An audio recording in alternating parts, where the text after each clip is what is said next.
मैं मन्ना आप सभी का स्वागत करती हूँ। आज हम सुनेंगे स्त्री की सच्ची दास्तान। तो चलिए कहानी शुरू करते हैं। मैसूर कर्नाटक के एक छोटे से गांव राजपुरा में एक ऐसा रहस्य छिपा था जिसे जानने से हर कोई डरता था। गांव के बाहरी हिस्से में एक पुरानी खंडर हवेली खड़ी थी जिसके बारे में कहा जाता है कि वहां एक आत्मा का वास था जो सदियों से अपने बदले की तलाश में थी। यह कहानी एक स्त्री चंद्रिका की थी जो हजारों साल पहले इसी गांव में रहती थी। चंद्रिका बेहद खूबसूरत और बुद्धिमान महिला थी। उसकी एक छोटी बेटी भी थी। वो भी अपनी माँ की तरह सुंदर और तेज दिमाग की थी। लेकिन उसकी सुंदरता और ज्ञान से गांव के लोग जलते थे। गांव के प्रभावशाली लोग, खासकर गांव के जमींदार ठाकुर वीरभान, चंद्रिका से ईर्ष्या करते थे क्योंकि वो बहुत सुंदर और ज्ञानी थी। पूरे गांव में बस वही महिला थी जो पढ़ी लिखी थी। चंद्रिका का पति बेंगलोर में नौकरी करता था और इन सब चीज़ों से ठाकुर वीरभान और उसके दोस्त उससे बहुत ईर्ष्या करते थे। ठाकुर वीरभान उसे पसंद भी करता था। वो किसी भी कीमत पे उसे पाना चाहता था। पर चंद्रिका उसे बिल्कुल पसंद नहीं करती थी। इस बात से ठाकुर वीरभान को बहुत गुस्सा आता था। ठाकुर वीरभान अपनी शक्ति और धन के कारण पूरे गांव में अपना दबदबा बनाए रखता था। वो दिखने में भी बहुत ही खतरनाक और डरावना था और जो भी उसके बारे में कुछ बोलता वो उसको मौत की सजा देता था। उसने चंद्रिका से विवाह का प्रस्ताव रखा पर चंद्रिका ने इनकार कर दिया। तो उसकी जलन और क्रोध ने एक भयानक रूप ले लिया जो चंद्रिका ने सोचा भी नहीं था। एक दिन ठाकुर वीरभान और उसके साथी चंद्रिका को धोखे से हवेली के अंदर ले गए। उन्होंने चंद्रिका से कहा कि वो उसे नौकरी दिलाना चाहते हैं आंगनबाड़ी में, क्योंकि वो सबसे पढ़ी लिखी थी और ज्ञानी भी थी। पर चंद्रिका नहीं जानती थी कि वो उसे धोखे से हवेली में ले जा रहे हैं। वहां उन्होंने चंद्रिका पर झूठे आरोप लगाए और उसे काला जादू करने का दोषी ठहराया। गांव के लोग ठाकुर से बहुत डरते थे। वे डर के मारे कुछ भी बोल ना सके। उन्होंने ये सुनकर चंद्रिका को दोषी मान लिया कि हाँ वो काला जादू करती है। ठाकुर ने घोषणा की कि चंद्रिका को गांव के सम्मान के लिए जिंदा जला के दफन कर दिया जाएगा। उस रात चंद्रिका को गांव के बाहरी हिस्से में एक सुनसान जगह पर ले जाया गया। उसकी एक छोटी बच्ची भी थी। वो भी चंद्रिका के साथ आ गई रोती हुई और उसने कहा, माँ ये क्या हो रहा है। वहां ठाकुर और उसके साथियों ने चंद्रिका और उसकी बेटी को जिंदा जला दिया और दोनों की लाश को दफन कर दिया। उसकी चीखें हवा में गूंजती रहीं, लेकिन किसी ने भी उसकी मदद नहीं की। उसने सबसे भीख मांगी, बहुत रोई, गिड़गिड़ाई, पर कोई भी उसे बचाने के लिए आगे नहीं आया। क्योंकि वे सब ठाकुर से डरते थे और उन्होंने सुन के भी अनदेखा कर दिया।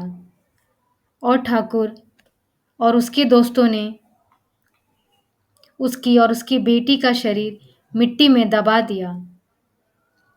पर उसकी आत्मा का क्रोध उस रात से जल उठा।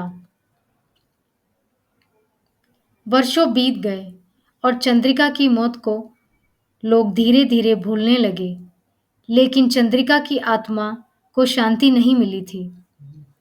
वह धरती के नीचे अंधेरे में अपने हथियारों से बदला लेने की ताक में थी। उसकी आत्मा का क्रोध दिन प्रतिदिन बढ़ता गया और हजारों साल बाद एक रात अचानक चंद्रिका की आत्मा ने अपनी कब्र से बाहर निकलने का फैसला किया। उस दिन चांदनी रात थी। चांद की रोशनी पूरे गांव में फैली हुई थी। उस रात आसमान पर काले बादल छा गए और हवाओं में एक अजीब सी सनसनी फैल गई। गांव के लोग उस रात अनहोनी की आशंका से सहमे हुए थे। अचानक एक जोरदार गड़गड़ाहट हुई और जमीन से एक भयंकर चीख निकलकर पूरे गांव में गूंजने लगी। वह चंद्रिका की आत्मा थी जो सदियों बाद लौट आई थी। सब लोग डरे हुए थे कि ये कैसी अनहोनी का संकेत है। कुछ दिन बाद लोगों को एक औरत की परछाई दिखने लगी रास्तों में, और उसके साथ एक छोटी सी बच्ची भी थी। वो और कोई नहीं, चंद्रिका और उसकी बेटी की आत्मा थी। वो उन सुनसान सड़कों पे रोती हुई रोती हुई चिल्लाती हुई जा रही थी, जैसे कि मानो वो लोगों से मदद मांग रही हो। गांव में अचानक अजीबोगरीब घटनाएं घटने लगीं। ठाकुर वीरभान के वंशजों के घरों में अजीब आवाजें सुनाई देने लगीं।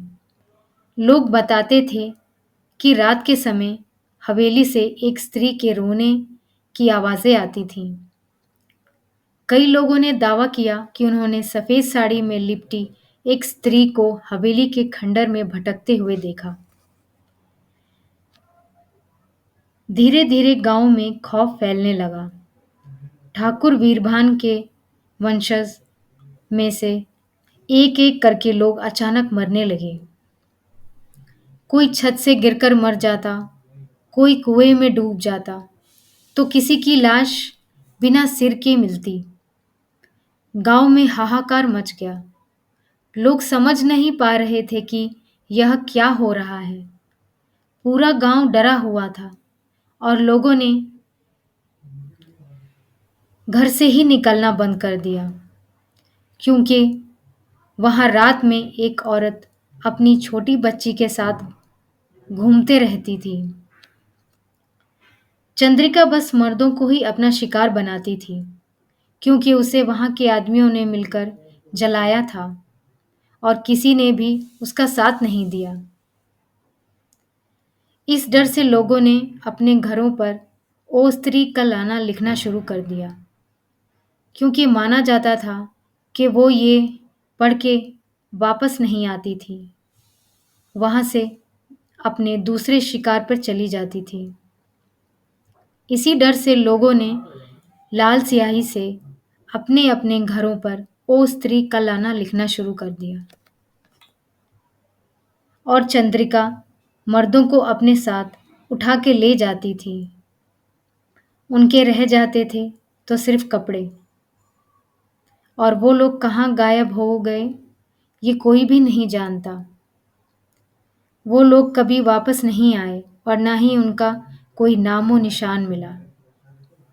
इस डर से वहां के मर्दों ने घर से निकलना ही बंद कर दिया था। सभी औरतें डरी हुई थीं और अपने पतियों को कहीं भी जाने नहीं देती थीं कि कब स्त्री आकर उन्हें ले जाए ये कोई नहीं जानता। चंद्रिका की आत्मा ने बदला लेने का सिलसिला जारी रखा। उसने उन सभी लोगों को ढूंढ ढूंढ कर मारा जिन्होंने उसे जिंदा जलाने और दफनाने में ठाकुर का साथ दिया था। एक रात गांव के सबसे बुजुर्ग व्यक्ति धर्मा अय्यर ने गांव वालों को बताया, यह चंद्रिका की आत्मा का कहर है। उसने कसम खाई थी कि वह उन सबको मार देगी जिन्होंने उसके साथ अन्याय किया था। धर्मा अय्यर ने यह भी बताया कि एकमात्र यह उपाय है कि गांव वाले चंद्रिका की आत्मा से माफी मांगे और उसकी आत्मा की शांति के लिए एक विशेष पूजा का आयोजन करें। गांव वालों ने डरते हुए पूजा का आयोजन किया, लेकिन पूजा के दौरान ही अचानक एक भयानक आंधी आई और चारों तरफ अंधेरा छा गया। चंद्रिका की आत्मा वहां प्रकट हुई और उसने सभी को चेतावनी दी, मुझे न्याय नहीं मिला और जब तक न्याय नहीं मिलेगा तब तक मेरी आत्मा भटकती रहेगी।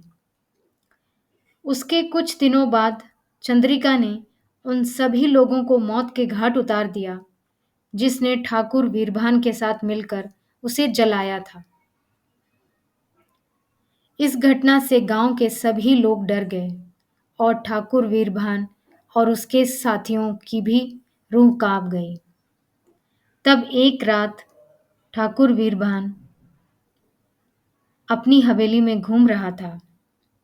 उसे नींद नहीं आ रही थी। उसे पता था कि अगली बारी उसकी ही है। तब उसने देखा कि चंद्रिका उसके सामने खड़ी है।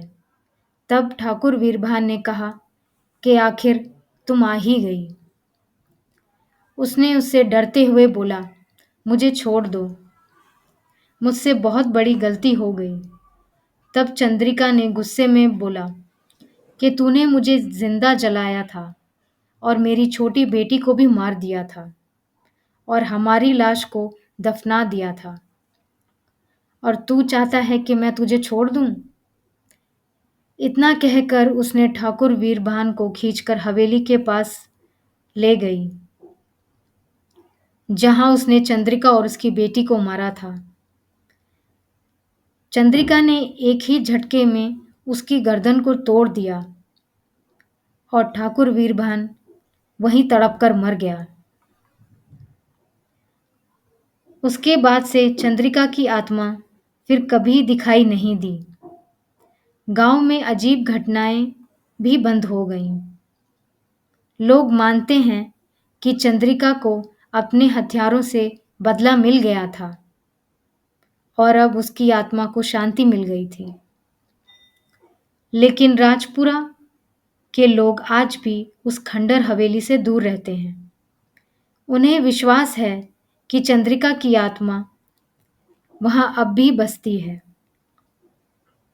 और अगर किसी ने उसके साथ फिर से कोई अन्याय किया तो वह फिर से जाग उठेगी, अपने बदले की आग में सब कुछ जलाने के लिए तैयार।